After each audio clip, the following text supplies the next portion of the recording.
Hello बच्चों, welcome to ई पाठशाला channel. आज हम पढ़ने वाले हैं क्लास 8 के साइंस का चैप्टर नंबर 4 का पार्ट 3। तो हमने इससे पहले पढ़ा हुआ था कि एक्सप्लोजन क्या होता है, कैसे पटाखे जलते हैं, उसमें से कैसे एक्सप्लोजन होता है, कैसे हीट, लाइट एंड गैसेस निकलती है। ठीक है, हमारा नेक्स्ट पार्ट था फ्लेम। ठीक है, आपने देखा होगा घर के एलपीजी सिलेंडर में जब खाना बनता है तो एक तरह की फ्लेम निकलती है जो कि नीली नीली सी ज़्यादातर होती है। ठीक है, और कैंडल का फ्लेम तो आपने देखा ही होगा, आप देख सकते हैं कैंडल का फ्लेम, लैम्प का फ्लेम। ठीक है, ये क्या है, ये जो पार्ट है इसी को क्या कहते हैं, फ्लेम कहते हैं। इसी को क्या कहते हैं हम, फ्लेम कहते हैं। क्या कहते हैं, फ्लेम कहते हैं। ठीक, अब आगे बढ़ते हैं। ये कुछ चीज़ें हैं जैसे कि कैंडल हो गया, मैग्नीशियम हो गया, कैम्फर हो गया, केरोसिन, स्टोव और चारकोल। ये हमें बताना है कि इसमें से कौन फ्लेम फॉर्म करता है, कौन फ्लेम फॉर्म नहीं करता है। जैसे कि कैंडल हो गया, कैंडल क्या करता है, फ्लेम फॉर्म करता है, यानी कि यहाँ पे हम कर देंगे यस। ठीक, मैग्नीशियम फ्लेम फॉर्म करता है, बिल्कुल करता है, तो यहाँ पे हम क्या कर देंगे यस। ठीक है, केरोसिन स्टोव ये भी क्या करती है, फ्लेम फॉर्म करती है। कैम्फर ये भी फ्लेम फॉर्म करती है, लेकिन चारकोल फ्लेम फॉर्म नहीं करती है। चारकोल फ्लेम फॉर्म नहीं करती है। ठीक है, आपने अब आगे पढ़ा ही होगा जो हमने पढ़ाया था। ठीक है, चलो आगे चलते हैं हम। यहाँ पे हमने पढ़ना है दीज टाइप ऑफ फ्लेम्स। ठीक है, ये फ्लेम देख रहे हो ना, अब ये फ्लेम के बारे में ही हमें आगे पढ़ना है। अब ये देखो स्ट्रक्चर ऑफ फ्लेम। एक एक्टिविटी है कि तुमने एक कैंडल लिया, ठीक है, एक 4-5 सेंटीमीटर की लंबी ग्लास ट्यूब ली, ठीक है, और ग्लास ट्यूब को पकड़ने के लिए एक थोंग लिया। टोंग क्या होता है कि वो एक ऐसे सा होता है जिससे क्या नाम है, किसी भी चीज़ को हम पकड़ दें। ठीक है, ये जो देख रही है ये क्या है, ये थोंग है। क्या है, थोंग है। ठीक है, ये क्या है, ये थोंग है। ठीक है, चलो फिर हमें क्या करना है, introduce it one in the dark zone of the non flickering candle. एक को हमने कहाँ ले जाना है, डार्क जोन ऑफ, जहाँ पे डार्क जोन है वहाँ पे लेके जाना है। ठीक है, अब क्या किया तुमने, क्या ना मैचस्टिक से लाइट कर दिया किसको, कैंडल को। ठीक है, अब तुम देखोगे कि जो वैक्स है यहाँ पे तुमने क्या किया, लाइट कर दिया, और जो वैक्स है बड़ी जल्दी जल्दी पिघलने लगता है। ठीक है, तो वही हम यहाँ पे पढ़ेंगे, the substance which vaporize during burning which give flame, for example kerosene oil and molten wax rise through the weaken vaporize burning during burning and form flame। अब जो चीज़ें फ्लेम फॉर्म करती हैं वो फ्लेम फॉर्म क्यों करती है।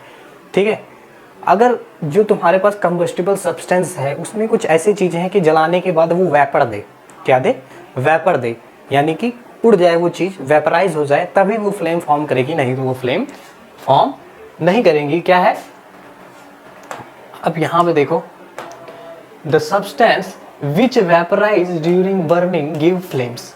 ठीक है, क्या है, the substance which vaporise during burning gives flame. ठीक है, समझ, जो भी चीज़ें जलाने में वेपराइज हो जाएंगी वही फ्लेम देंगी और फ्लेम नहीं देंगी बाकी चीज़ें। ठीक है, जैसे तुम्हारे पास केरोसिन ऑयल हो गया, मोल्टन वैक्स हो गया, ठीक है, ये क्या करती हैं, वेपराइज हो जाती हैं। ठीक है,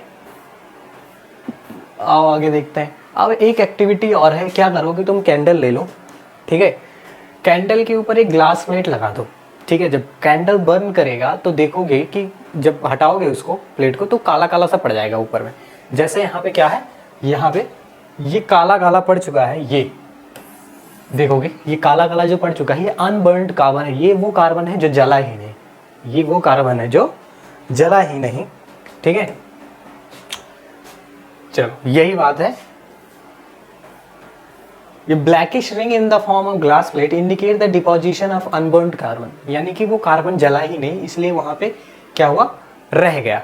ठीक है, present in the luminous zone of the flame, जितना ज्यादा जो सबसे चमकदार जगह होती है वहीं पे सबसे ज्यादा ये अनबर्न्ड कार्बन होता है। कहाँ होता है, it indicate the deposition of unburned carbon particle present in the luminous zone of the flame. ये जो ल्यूमिनस जोन है यहीं पे सबसे ज्यादा अनबर्न्ड कार्बन रहते हैं। ठीक है, हम पढ़ते हैं, क्या हुआ कि hold a thin long copper wire just inside the non luminous zone for flame 30 second. 30 second के लिए क्या करो कि नॉन ल्यूमिनस जोन में तुम क्या कर दो, एक कॉपर वायर लगा दो। ठीक है, तुम देखो कि कॉपर वायर में ना वो बड़ी जल्दी से क्या करना, हीट करने लगेगा। तुम एक एंड से पकड़ो, दूसरे एंड पे वो हीट आपको पता चलेगी, ठीक है। तो ये क्या होगा, नॉन ल्यूमिनस जोन में सबसे ज़्यादा हाई फ्लेम रहता है, टेम्परेचर सबसे ज़्यादा कहाँ पे रहता है, नॉन ल्यूमिनस जोन में। ये क्या है, ये डिफरेंट जोन ऑफ कैंडल है। क्या है, डिफरेंट जोन ऑफ कैंडल है, ठीक है। ये है इसका हॉटेस्ट पार्ट। क्या है ये, क्या है, हॉटेस्ट पार्ट है, ठीक है। और ये क्या है, ये आउटर जोन है कंप्लीट कंबशन का, जो कि ब्लू ब्लू जो दिखता है ना, जो आप एलपीजी गैस जलाते हो, जब गैस जलाते हो उसमें ब्लू ब्लू दिखता है, वो जगह होती है जहाँ पे क्या होता है, तुम्हारा कंप्लीट कंबशन होता है। जब कंप्लीट कंबशन होता है तो ब्लू कलर की फ्लेम फॉर्म होती है। कौन सी कलर की, ब्लू कलर की फ्लेम फॉर्म होती है। अब ये मिडिल पार्ट है, ये मॉडरेटली हॉट है, यानी कि बहुत ज़्यादा हॉट नहीं है, बहुत कम हॉट भी नहीं है, मॉडरेटली हाफ है, ठीक है। अब ये जो मिडिल जोन है, यहाँ पे जो येलो कलर का आप देख रहे हो यहाँ पे, ये क्या है, पार्शियल कंबशन है। क्या है, पार्शियल कंबशन, यानी कि पूरी तरह से जला नहीं है। जब पूरी तरीके से जलता नहीं है तो येलो फ्लेम निकलती है। क्या निकलती है, येलो फ्लेम निकलती है। और जो ये क्या नाम है, निब के पास आप देखोगे जो डोरी लगी रहती है जहाँ से मोमबत्ती को जलाया जाता है, वो लीस्ट हॉट होता है। क्या होता है, लीस्ट हॉट होता है। क्या होता है, लीस्ट हॉट। फिर से देखेंगे, ये ऊपर का जो जोन है तो हॉटेस्ट पार्ट होता है, ये आउटर जोन होता है, कंप्लीट कंबशन होता है, तो यहाँ पे ब्लू कलर की फ्लेम दिखती है। इसके बीच में मॉडरेटली हॉट होता है, ठीक है। मिडिल में क्या होता है, पार्शियल कंबशन होता है, तभी तो वो पीला पीला दिखाई देता है। और सबसे नीचे क्या रहता है, लीस्ट हॉट रहता है, ठीक है। अब यहाँ पे जो है इस वाले टिप पे क्या है, अनबर्न्ट वैक्स वेपर है, जो कि ब्लैक कलर का है, ठीक है। जो वेपर जो है जला नहीं है, ठीक है, उसी को हम क्या करते हैं, अनबर्न्ड वैक्स वेपर, वो ब्लैक कलर का होता है। और ये वैक्स कैंडल है, ठीक है। ये डिफरेंट पार्ट है किसके, एक मोमबत्ती के फ्लेम के, ठीक है। Gold Smith blow the outer most of the flame. अब क्या करते हैं, ये जो आउटर मोस्ट पार्ट होता है ना, ये गोल्ड स्मिथ जो कि सोनार अनार होते हैं, क्या करते हैं कि वो जो एकदम आउटर मोस्ट पार्ट रहता है, ये वाला पार्ट, ठीक है, इसमें क्या करते हैं, वो फूंक मारते हैं। फूंक मारने से क्या होता है कि ये एकदम प्योर, जो एकदम क्या नाम, नीली कलर की फ्लेम होती है, वही निकलती है। वो हॉटेस्ट पार्ट रहता है। इससे वो क्या करते हैं, सोना चांदी पिघलाते हैं, फिर उसे आकार देते हैं, जो वगैरह करते हैं। ये गोल्ड स्मिथ का काम होता है, ठीक है। अब ये पे कुछ आते हैं, हम क्या पढ़ते हैं, फ्यूल पढ़ते हैं। क्या पढ़ते हैं हम, फ्यूल पढ़ते हैं, ठीक है। फ्यूल क्या है, फ्यूल क्या है, जो भी चीज़ें तुम्हारे पास जल रही है, जैसे कि ये तुम्हारे पास क्या है, हीट एनर्जी। कोई भी चीज़ जल रही है और हीट एनर्जी दे रही है, ठीक है। कोई भी चीज़, जो भी कोई भी चीज़ हो जो जल रही है और हीट एनर्जी दे रही है, उसको हम क्या कहेंगे, फ्यूल कहेंगे। क्या कहेंगे, फ्यूल कहेंगे। जैसे कि तुम्हारे पास में है, क्या है, the source of heat energy from domestic and industrial purpose are mainly wood, charcoal, petrol, kerosene etcetera, ठीक है। These substance are called as fuel. इसी को हम क्या कहते हैं, फ्यूल कहते हैं, ठीक है। अब गुड फ्यूल क्या होता है, गुड फ्यूल की कुछ ना कुछ विशेषताएं होती है, वो हम आपको बताएंगे। गुड फ्यूल क्या होता है कि वो रेडली अवेलेबल हो, यानी कि बहुत आसानी से मिल जाए। क्या मिल जाए, बहुत आसानी से मिल जाए। और वो बहुत सस्ता हो, क्या हो, सस्ता हो, चीप हो, ठीक है। आसानी से मिल जाए, सस्ता भी हो, ठीक है। और बहुत ही आसानी से वो हवा में जल जाए, ठीक है। Burns easily in the air with the moderate rate, बड़ी आसानी से वो मॉडरेटली क्या हो जाए, जल जाए, ठीक है। और क्या करे, प्रोड्यूस करे एक लार्ज अमाउंट ऑफ हीट। क्या करे, एक large amount of heat produce करे। इसको हम क्या कहते हैं, एक क्या कहते हैं, गुड फ्यूल कहते हैं। क्या कहते हैं, गुड फ्यूल कहते हैं, ठीक है। अब ऐसा तो कुछ होता नहीं है कि एकदम गुड फ्यूल ही तुमको मिल जाए, कि ये सारी की सारी विशेषताएं किसी में मिल जाती हैं, ऐसा नहीं होता, ठीक है। There is probably no fuel that could be considered as ideal fuel. ऐसा कोई भी फ्यूल नहीं है जिसको हम आइडियल फ्यूल कह सकते हैं, ठीक है। हम कुछ इसकी बहुत जो भी मतलब नज़दीक विशेषताएं मिल जाए, हम उसी को फ्यूल को ले लेते हैं और वही हमारा एक गुड फ्यूल हो जाता है। सारी की सारी विशेषताएं किसी भी फ्यूल में नहीं मिलती हैं, ठीक है। आओ देखते हैं, fuel are differ in cost, some fuel are cheaper than other. अब फ्यूल की अलग अलग कॉस्ट होती है। आप कमेंट सेक्शन में बताएं कि भैया आपके यहाँ जो फ्यूल, पेट्रोल और डीजल है, वो कितने रुपए लीटर है, ठीक है। कमेंट बॉक्स में बताना जरूर, ठीक है। आते हैं फ्यूल इफिशियंसी पर। फ्यूल इफिशियंसी क्या है, अभी तुमने देखा होगा कि जो तुम्हारी लकड़ियाँ होती हैं वो जलाते हो तो पानी कितनी जल्दी उबलता है। एक एलपीजी गैस सिलेंडर पे तुम क्या नाम है जलाते हो, स्टोव ऑन करके जलाते हो, तो वो कितनी जल्दी पानी गर्म करता है, वही इसका एफिशिएंसी बताता है। ठीक है, चलो देखते हैं इसका क्या है definition. The amount of heat energy produced on complete combustion of 1 kg, क्या है 1 kg of fuel call it's calorific value. जितनी भी हीट एनर्जी प्रोड्यूस हो रही है कब, जब 1 किलोग्राम फ्यूल को जलाया जा रहा है, उसी को हम क्या कहेंगे कैलोरीफिक वैल्यू कहेंगे, उसी को हम क्या कहेंगे कैलोरीफिक वैल्यू कहेंगे। क्या कहेंगे, the amount of heat energy produced on A complete combustion of 1 kg of fuel is called is calorific value. किसी फ्यूल का कोई भी कैलोरीफिक वैल्यू हम क्या कहेंगे कि जब वो पूरी तरीके से जल जाए, जो हीट एनर्जी उससे प्रोड्यूस्ड हो, किसमें 1 किलोग्राम फ्यूल में, उसी को हम क्या कहेंगे कैलोरीफिक वैल्यू। ठीक, अब कैलोरीफिक वैल्यू का जो यूनिट होता है वो होता है, जो कैलोरीफिक वैल्यू का यूनिट होता है वो होता है किलो जूल पर केजी। क्या होता है किलो जूल पर केजी, क्या होता है किलो जूल पर केजी, या हम इसी को कहेंगे केजी पर किलोग्राम। ठीक है, केजी पर किलोग्राम। चलो, ये कि टेबल छूट रहा था, हम सोचे कि करा दें। क्या है यहाँ पे सॉलिड फ्यूल है, सॉलिड फ्यूल में तुम्हारा कोल है, लिक्विड फ्यूल में केरोसिन ऑयल है, गैसियस फ्यूल में नेचुरल गैस है। ठीक, तो हम कोल में देखते हैं सॉलिड फ्लूइड कोई और फ्यूल और कोई वुड मान लो। ठीक, लिक्विड फ्यूल में केरोसिन हो गया, पेट्रोल ले लो, क्या ले लो पेट्रोल। गैसियस फ्यूल में आप नेचुरल गैस है, एलपीजी सिलेंडर ले लो, एलपीजी ले लो। ठीक है, सॉलिड फ्यूल में अब क्या ले लो, अच्छा ये ले लो काउडंग, काउडंग केक, वो खाने वाला केक नहीं, वो जो जलाते हैं काउडंग वाला केक। ठीक, लिक्विड फ्यूल क्या होता है दूसरा डीजल, क्या है डीजल। गैसियस फ्लूइड में हम ले लेते हैं सीएनजी ले लो। ठीक, आ गया, टेबल भर गई। सॉलिड में वुड, लिक्विड में पेट्रोल, गैसियस में एलपीजी। ठीक है, फिर काउडंग केक हो गया, डीजल हो गया, सीएनजी हो गया। चलो हम आगे चलते हैं। अब ये कुछ कैलोरीफिक वैल्यू है, काउडंग का 6000 से 8000, वुड का 17000 से 22000, कोल का इतने से इतना है, पेट्रोल का 45 है, केरोसिन का 45 है, डीजल का 45 है, मीथेन का 50, सीएनजी का 50, एलपीजी का 55 है, बायोगैस का क्या है 35 से 40 है, और सबसे ज़्यादा किसका है हाइड्रोजन का है। ठीक, अब क्या होता है फ्यूल को बर्न करने से हमारे बहुत सारे नुकसान होते हैं। ठीक है, अब जैसे कि हमने कार्बन फ्यूल जलाया, हमने कार्बन फ्यूल जलाया, अब तो क्या हुआ कि वो जल गया, जलने के बाद क्या हुआ धुआं निकला, धुआं निकला तो और कुछ अनबर्न्ड जो गया वो कुछ गैसेस फॉर्म करती हैं जो कि हमारी हेल्थ के लिए बहुत ही नुकसानदेह होती हैं, हमारे हेल्थ के लिए बहुत ही नुकसानदेह होती हैं।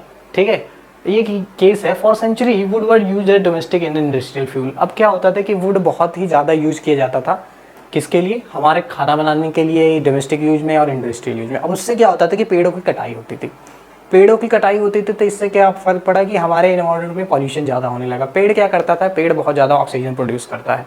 ठीक है, पेड़ जो है ऑक्सीजन प्रोड्यूस करता है, हम तो ऑक्सीजन सिर्फ लेते हैं, एक वही जरिया है जो कि क्या दे रहा है हमें ऑक्सीजन दे रहा है। अब क्या हो रहा है कि बहुत ज़्यादा पेड़ काटने से क्या हो रहा है cutting of trees lead to deforestation. Deforestation से क्या हो रहा है कि जंगल ही खत्म होते चले जा रहे हैं, जंगल खत्म होते चले जाएंगे तो हमारे पास कुछ भी नहीं रहेगा ऑक्सीजन जो दे सकता है। ठीक है, आगे देखते हैं। These fine particle are dangerous, जो कि हम जलाते हैं कार्बन फ्यूल को, उसमें जो छोटे छोटे पार्टिकल होते हैं बहुत ही ज़्यादा डेंजरस होते हैं। ठीक है, वो बहुत सारी डिजीज़ कॉज करते हैं, जैसे कि इसमें से रेस्पिरेटरी डिजीज़ अस्थमा होती है। अस्थमा में क्या होता है कि सांस लेने में तकलीफ होती है। ठीक है, उसमें एक पंप दिया जाता है, पंप फूकते हैं लोग और वो जल्दी ठीक नहीं होती, वो ठीक ही नहीं होती अस्थमा जिसको हो जाता है। ठीक है, बहुत ही गंभीर बीमारी है अस्थमा, खांसते रहते हैं लोग, खांसते रहते हैं, अगर उनको वो पंप नहीं मिला तो उनकी सडन डेथ भी हो सकती है। ठीक है, अब incomplete combustion of these fuel gives carbon monoxide gas. Carbon monoxide gas, इसका फॉर्मूला होता है CO। क्या होता है CO, carbon monoxide gas. It's a very poisonous gas, बहुत ही पॉइजनस गैस होता है ये, और ये it is dangerous to burn coal and close. अगर तुम क्लोज रूम में कोयला जला रहे हो तो बहुत ही ज़्यादा डेंजरस है, क्योंकि वहाँ पे बहुत सारा कार्बन मोनोऑक्साइड मिलेगा। कार्बन मोनोऑक्साइड बहुत ही पॉइजनस गैस होता है। The carbon monoxide produce can kill sleeping in that room. उससे इतना कार्बन मोनोऑक्साइड हो सकता है कि उस रूम में अगर कोई इंसान सो रहा है तो वो मर भी सकता है। ठीक है, क्या हो सकता है, मर भी सकता है। That's why we are advise never to sleep in a room with burning or smouldering कोयला फायर। इसलिए हमें हिदायत दी जाती है कि जब भी हम किसी रूम में रहें, अगर वहाँ पे कोयला जल रहा है तो हम वहाँ पे कभी ना सोएं, नहीं तो आपकी डेथ हो सकती है कार्बन मोनोऑक्साइड से। ठीक है, combustion of fuel releases carbon monoxide in the environment. Increased concentration of carbon monoxide in air is believed to cause global warming. अब क्या हो रहा है कि ग्लोबल वार्मिंग कॉज हो रही है। क्यों कॉज हो रही है? क्योंकि क्या हो रहा है, बहुत ज़्यादा कार्बन मोनोऑक्साइड और कार्बन डाइऑक्साइड प्रोड्यूस हो रहा है। ठीक है, आओ देखते हैं कि कैसे हो रहा है ग्लोबल वार्मिंग। कैसे हो रहा है ग्लोबल वार्मिंग? क्या हुआ कि हमने जो भी जलाया उससे क्या हुआ कि हमारे पास में ये सारी गैसेस जो हैं, ये सारी गैसेस जो हैं प्रोड्यूस होने लगी। कौन सी? ये तुम्हारे पास CO2 है, CH4 है, N2 है, N2O है, एक्सेट्रा। ये सारी जब गैसेस रिलीज होने लगी इन्वायरमेंट में, तो क्या होने लगा कि ये जो गैसेस हैं एक तरह का ट्रैप बना लेती हैं।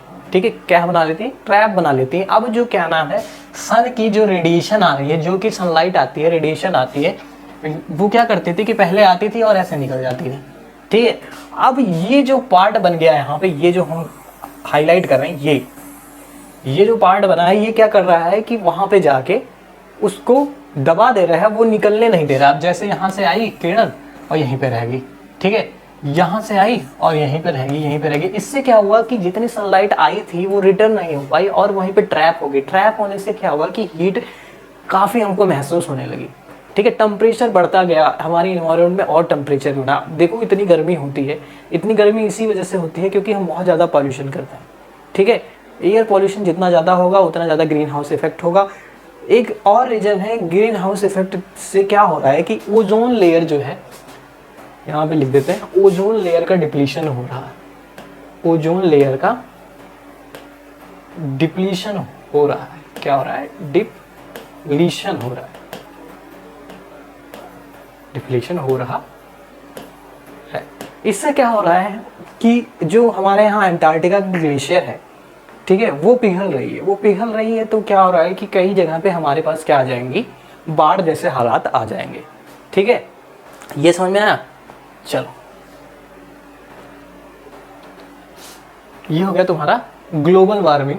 ठीक है, अब हम पढ़ते हैं आगे।